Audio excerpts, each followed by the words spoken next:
அந்த பாடலை நான் அப்படி எழுதியிருக்க கூடாது என்று கவியரசர் கண்ணதாசனே வருந்திய டபுள் மீனிங் பாடல். அது என்ன பாடல் என்ற ஒரு சுவாரஸ்யமான தகவலை பத்தி தான் இந்த பதிவுல நாம பார்க்க போறோம். வாங்க பதிவிற்குள் போகலாம்.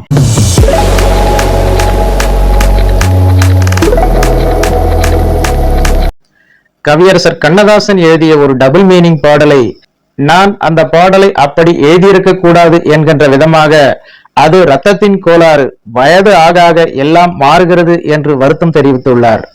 அதாவது தமிழர்களின் வாழ்க்கையும் பாட்டையும் எப்படி பிரிக்க முடியாதோ, தமிழ் இலக்கியங்களையும் பாடல்களையும் பிரிக்க முடியாதோ, அதே போல தமிழர்களின் நவீன கலாச்சாரமாக மாறியுள்ள சினிமாவையும் பாடலையும் பிரிக்க முடியாது. அதனால் சினிமா பாடல்கள் அனைத்தும் நல்ல பாடல்கள் என்றோ, எல்லா பாடல்களும் மோசமான பாடல்கள் என்றோ கூறிவிட முடியாது. ஒரு பாடலின் நல்ல பாடல் என்று அந்த பாடலின் இசை, அது பாடப்படும் முறை, பாடலின் கருத்து, குரல் என எல்லாமும் சேர்ந்ததுதான்.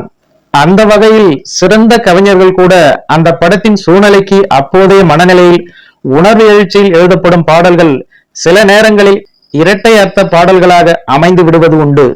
இதற்கு கவிஞர் கண்ணதாசனும் விதிவிலக்கல்ல.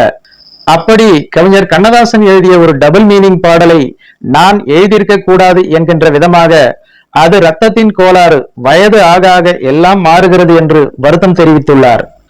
அதாவது கவிஞர் கண்ணதாசனை வைத்து புது விதமாக ஒரு நிகழ்ச்சியை நடத்த விரும்பிய வானொலி நிலையம் 1974ஆம் ஆண்டு கல்லூரி மாணவர்களை கேள்வி கேட்க வைத்து அதற்கு கவிஞர் கண்ணதாசனை பதிலளிக்கும் விதமாக நிகழ்ச்சியை வடிவமைத்திருந்தனர்.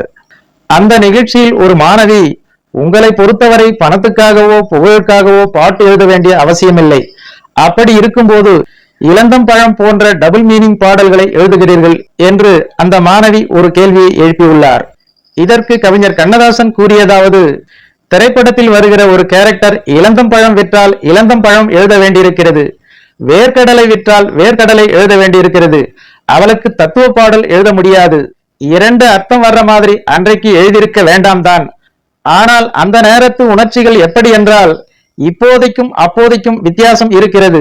ஒவ்வொரு 5 வருஷத்துக்கும் இடையில் மாற்றங்கள் இருக்கும். அதற்கு முன்னால் எல்லாம் ஒரு கடவுள் பாட்டு எழுதினால் கூட கொஞ்சம் செக்ஸ் வரும்.